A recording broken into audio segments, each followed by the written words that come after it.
Hello everyone, thank you guys so much for coming. This is honestly, it's so overwhelming. As you guys know, I am from Canada, and back in Canada, pageantry is not very supported.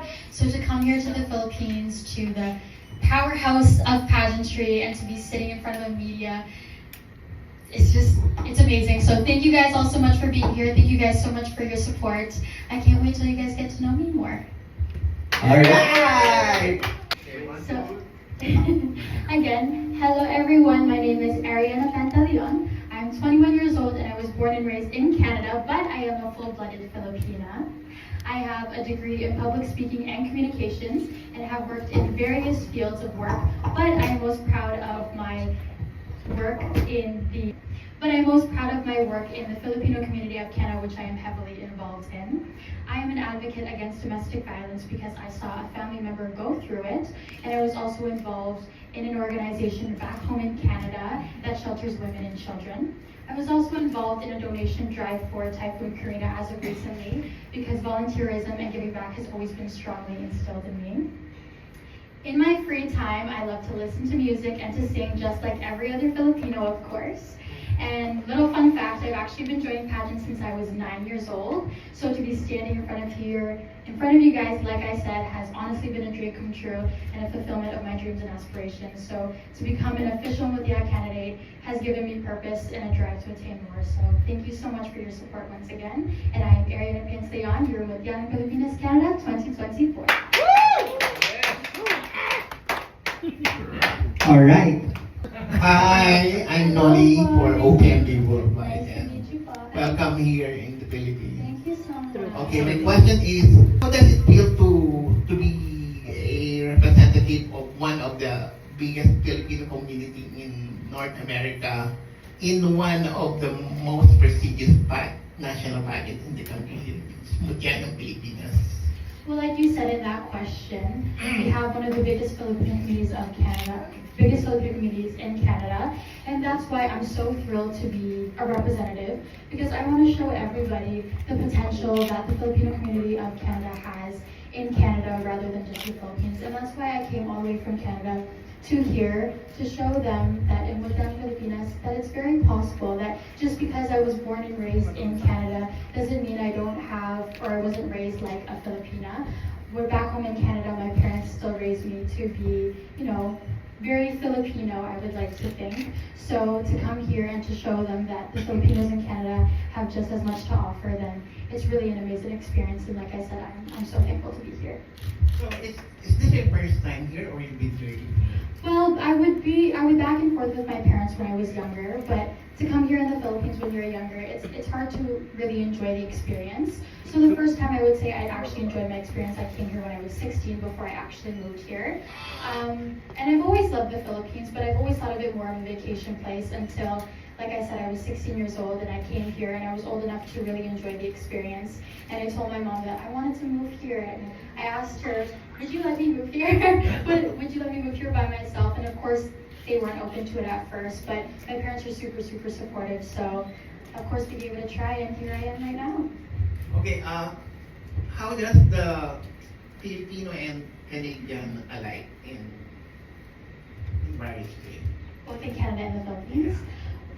Definitely you can see a lot of similarities within, being a Filipino and how you were born and raised. Of course, there's always their differences because of the environment that you were raised in, but there's a lot of similarities. So me growing up in a Filipino household, my parents were very, very making sure that they raised me to be very family oriented, and I know here in the Philippines it's the exact same way, being very kind-hearted to people outside of just your family, allowing people and welcoming people into your home.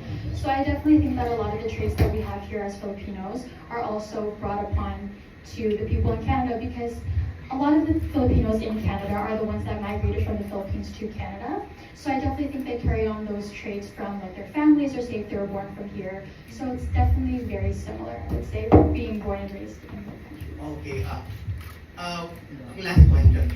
What role does your family in Canada and here in the Philippines play for you as a candidate here in Mutya ng Pilipinas? They are my backbone, my absolute backbone. I love my family so, so much, and they have been such an inspiration to me in my whole entire journey. They're the ones who continue to push me to want to do better, and they're the ones that I call every single time I'm having a hard time or I need someone to talk to in the middle of the night. They're always there to answer my calls. So to have my family is honestly been an amazing experience and been such a great support system for me throughout this whole entire journey, from winning the crown of Mutya in Pilipinas, Canada, to moving across the world by myself, because now it's not just me moving across the world to chase my dreams, but it's now a reality.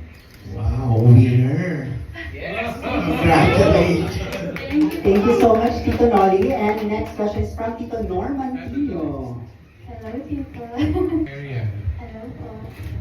the hashtag of Mutya ng Pilipinas is Shine Hometown Girl. Where are you from, Canada? Toronto po. Okay. So it's a very urbanized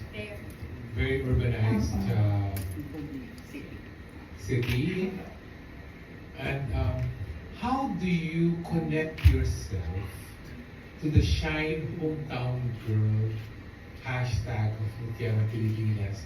But in fact, you could be more of a sophisticated woman raised in one of the bustling cities in the world. How do you connect yourself to the Shine Hometown Girl hashtag of Mutya? Well, I think that hashtag Shine Home Girl kind of means, you know, coming from wherever you come from, whether you come from the province, whether you come from an overseas community, that you'll shine no matter what, being a Filipina outside of the country or not. And I definitely think that I can relate to that, and that's something that I can bring to the table, because even though I was born and raised in Canada, or let's say Toronto, like I said, the Filipino community down there is massive, and we still continue to carry the love of pageantry and the support of the Filipino people who go internationally. And that's, like I said, something that I think that I can bring, is the love of the Filipino people no matter where you are in the world. Because for me, I feel like not only am I able to reach the Filipinos here in the Philippines, but in Canada as well too, and all around the world. Please, my follow-up question to you is this. You have a degree in public speaking. Two questions. Mhm. First is, do you think you have a tendency to overthink your answers just because you know all the ins and outs of public speaking? You know The what? theories? Absolutely, yes. As someone who has a degree in public speaking, I think that I wanted to go into that field because I have a lot of thoughts, and there's a lot of things. There's a lot of things that I have to say, and I'm very much a conversationalist. So I can sit down with someone and I can have a conversation with them for a really long time, not because I love to speak. I have a lot on my mind, and I want to say what's on my mind, and I enjoy speaking what's on my mind. So to answer your question, yes, I do overthink a lot of my questions, but at the same time, I have to remember the question directly and what's more important in the whole entire sentence rather than just continuing on. Do you think that this will give you a strong advantage over the other ladies competing for this year's crowns? I think everyone has their own strengths and weaknesses, and I can say for me that one of my strengths is public speaking.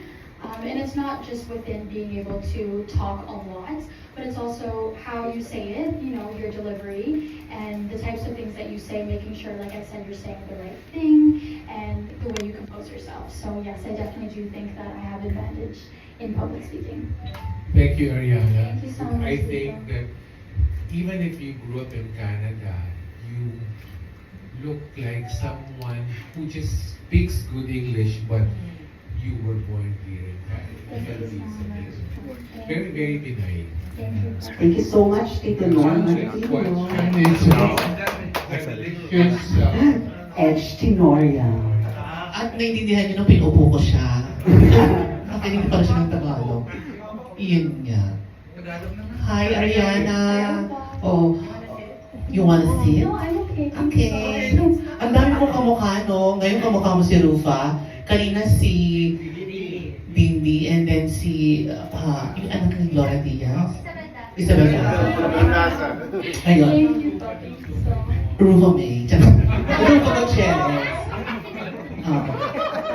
Ariana, of course, you did research about Mutya ng Pilipinas before course, joining Mutya ng Pilipinas. So, what interests you about Mutya ng Pilipinas? I think it would have to be everything. I really love Mutya, and it's actually funny. You can ask my mom about this. I have watched the Mutya videos over and over and over again in my room, watching on YouTube all the time, especially since before I competed. This is a pageant I knew that I really, really wanted to join. And actually, growing up, I watched my two sisters compete in pageantry, and I saw them grow up into, beautiful young ladies who were able to give back to the community and who gained such confidence through that experience. So I told myself, if I were ever to compete in a pageant, I wanted to make sure that I picked the right one and the one that fit me properly. And that's when I saw Mutya, and I thought that it would be a perfect experience for me to gain confidence and to give back to the community. So that's why I wanted to join Mutya, and that's why I'm standing here today, because everything about Mutya, I love it, and I think that this organization provides these young ladies with a platform, whether they are new queens or whether they have been in the industry for a while. Corona lang ang kulang, no? Corona na lang. Anyway, who's your favorite Mutya ng Pilipinas winner? Wait, before you answer that, set up my video. Edge, can you ask that question again? Hindi na pwede. Ako rin. Bibigyan yung lahat. Hi, Arianna. So, who's your favorite Mutya ng Pilipinas title holder? For me, my favorite Mutya ng Pilipinas title holder would be last year's title holder of Overseas Communities Miss California. I would want to say her because we have similarities of coming from overseas, and I watched her throughout the whole entire pageant, and she shined so beautifully. And I definitely think, like I said, that coming from an overseas community could be a lot harder than coming from Canada, maybe not being able to speak Tagalog, or people feeling like, or you're feeling like you're left out because you weren't born and raised here. So for me, I definitely think that we can relate somewhat. So I definitely think she's my favorite title holder. Galing, di ba? Nasaan to Mutya? Eto na siya. Thank you so much, Arianna. Thank you so much, Edge. The next question is from For the Philippines. Oh, yeah. Hello, Arianna. Question is, can you share us two Filipino words, a favorite two Filipino words mo? And why? Oh, that's so cool. Okay. Of course, the first one I would pick is maganda. I would say that one, of course, because you can use that word in many instances, whether you be talking about someone, whether you be talking about a view. And I think the Philippines is so beautiful. You can use that word so many times here. So I definitely think that that's one of my favorites for sure. And this one's kind of weird, but I'd say, am I saying this right? Kain? Like eat. I only say that one because the hospitality of the Filipinos, I feel like anywhere you go within the household, they're always telling you, come on, let's eat now, like let's eat, have you eaten yet, make sure you eat. And I definitely think that even though it's just telling you come eat, it's such a heartwarming gesture for them to say, because you feel so welcome regardless of where you are in the Philippines. Okay. Follow-up question. Of course. Do you think that being a well-spoken person can win one of the crowns of Mutya ng Pilipinas 2024, or do you think it's enough, or you need to learn more Tagalog to be more relatable? Definitely think I need to learn more Tagalog, and as of right now, I am taking Tagalog lessons. So I'm working on it. I'm almost there, but I'm working on it. But being well-spoken, of course, can get you very far. But it's not just being well-spoken that will win you the crown. Of course, you have to be a queen overall and a beauty queen overall in terms of every aspect within pageantry. So I definitely think it's an advantage, but maybe not something that will win you the crown if you are just well-spoken. Okay, Mutya, may winner na tayo. Thank you so much, Ariel. The next question is from Pageant Trend, Jay Barbo. Yes. Hi, Arianna. Good afternoon. Magandang hapon. Magandang hapon po. Ayan. You have mentioned a while ago during your introduction that you started your journey, pageant journey, since you were 9 years old. 9 years old, yes. That's All right.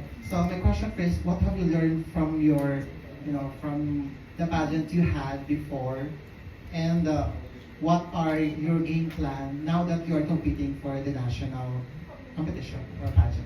Of course. Like I said, pageantry in Canada is not well supported. So the experience of having pageantry was amazing, of course, but it's definitely different from here in the Philippines. And something that I took away from that is, I mean, I was younger, so for me, it was mainly just enjoying and just fun dressing up. It was a really good time for me. But even then, since I was young, I think I still gained confidence through that. And I think that's what I can use towards my game plan right now, going into Mutya and going into a national pageant, is that confidence is everything, and you have to make sure that you strongly believe in everything that you're saying and everything that you're doing, and have the confidence to make sure that you are worthy of being on that stage. Very well said. And follow-up question.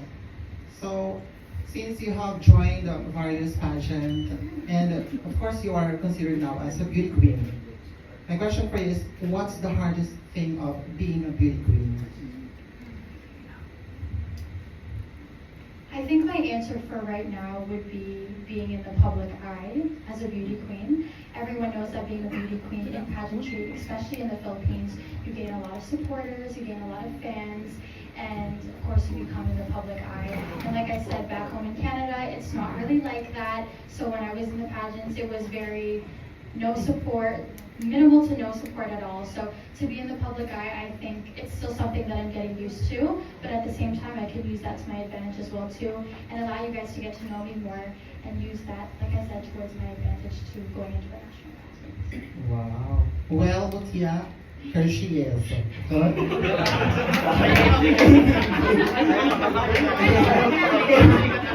Thank you, Jay Barbo of Pageant Trend. The next question is from, ano na mami?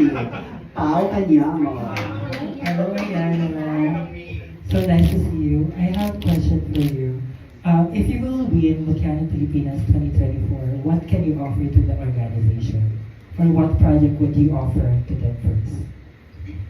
If I were to win Mutya Pilipinas 2024, I think something that I'm able to offer to them is showing that there's growth that can be done. I want to be able to grow with the organization, and then I realize that not only is it just a title, but it's a responsibility as well too. It's not just a responsibility towards the title and representing the Philippines, but a responsibility towards the Queen herself and responsibility towards the organization. So I think I'm able to offer a lot, especially coming from Canada. I can offer a perspective from Filipinos in Canada that maybe we can't get here. So like I said, I'm definitely willing to grow with the organization and be able to exchange ideas and allow not only me to grow, but the organization as well too. Thank you. And aside from your preparation, what is the biggest challenge you're facing right now?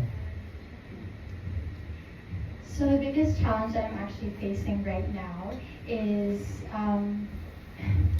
getting used to my skin condition. So for those who don't know, I have vitiligo. If you don't know what vitiligo is, it is an autoimmune disease that hits the melanin in your skin in some parts, in some areas, so you have 2 different colors. It's not really noticeable because I'm very light, but I actually wasn't born with it. I developed it 2 years ago, I would say, and for me to have it and develop it, especially within a society today where social media makes it seem like it's so important that you need to fit the standard, I definitely think I had a really hard time with being comfortable in my skin.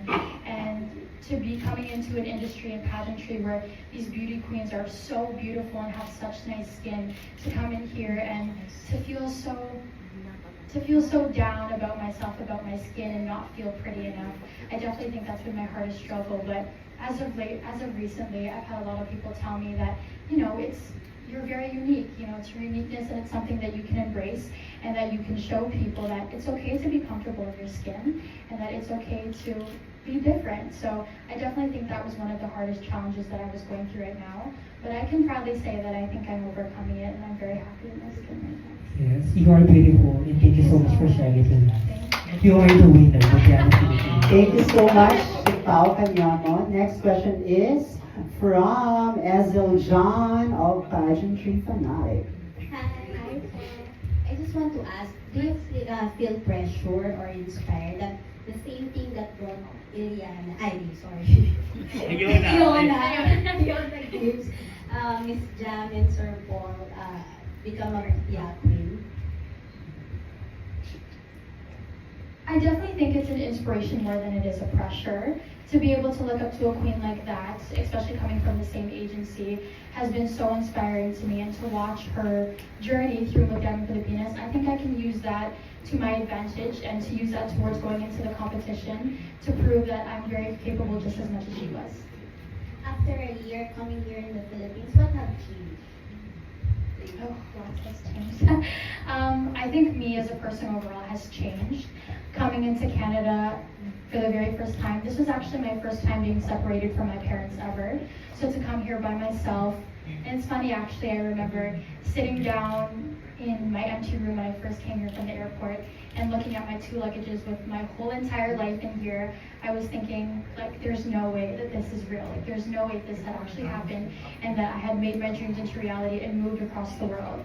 So I definitely think that me as a person during that time, I had changed and I gained my independence towards then. And now I'm able to navigate my way through small situations, big situations, and any situation that comes my way, especially going into Mutya. Thank you so much, pageantry fanatic Ezra John. The next question is also from TikTok, Sherman Gamboa. My question is, if I were a judge, how should I choose you to be the next Miss Mutya Pilipinas 2024? So, like I said, I realized that not only is this just a title, but it's a really big responsibility to be able to represent the Philippines, especially coming from Canada. And I think that you should choose me because I not only show it through my words, but I show it through my actions as well too. So there are many beauty queens within the industry, and there are many people who could say that they're advocates or that are beauty queen, but I think what sets me aside and what makes me different is that not only will I say it with my words, but I'll show it with my actions as well too. Thank you. Okay, the next question is from Tristan Francisco of the Philippine Pageantry. Hello, Arianna. Thank you. I just googled the definition of your name, but before it's a very beautiful definition. Do you know why you're named Arianna by your parents? And if you know the definition, can you inform them? I actually don't know the definition. I do know the reason as to why my parents named me Arianna, though it's a really, really funny. I don't know if my mom's gonna get mad at me for saying this because it's so funny. But the reason why is because when my mom was pregnant, they were watching TV, and on TV there was a commercial, and there was a little girl knocking on the door, and she was asking, "Can Arianna come out to play?" And ever since my mom heard the name Arianna, she thought that it was so beautiful, and especially when I came out, she thought that it would be a perfect fit for me. So that is why she named me that. I wish I knew the definition though. It means pure excellence and most holy. So it is pressure for you to really. Of course, very It's a Greek word which Ari means pure and then Adna means excellence. So that is a challenge for you to do quite pure excellence in your Mutya Pilipinas competition. So now it's a hot topic on social media about Filipino values versus achievements in life. So, which is more important as a Mutya Pilipinas for you? Losing Filipino values and gaining achievements, or gaining achievements but sacrificing values that you grew up with? For me, that question would have to be losing achievements and continuing to stay with my Filipino roots. I only say that because, like I said, my parents have been such big anchors in my journey, and they have taught me and raised me to be the person that I am today, and they continue to raise me with those Filipino values even though I was born and raised in Canada. And I don't think that's something that I could ever take away because it is strongly instilled in me regardless of where I go, regardless if I'm here, regardless if I'm in Canada. So if I had to pick between the two, I'd have to continue staying with my Filipino values because if it weren't for the Filipino values, I wouldn't be the person I am today. Thank you and best of luck. Thank you so much. Thank you so much, Mr. Francisco. The next question is from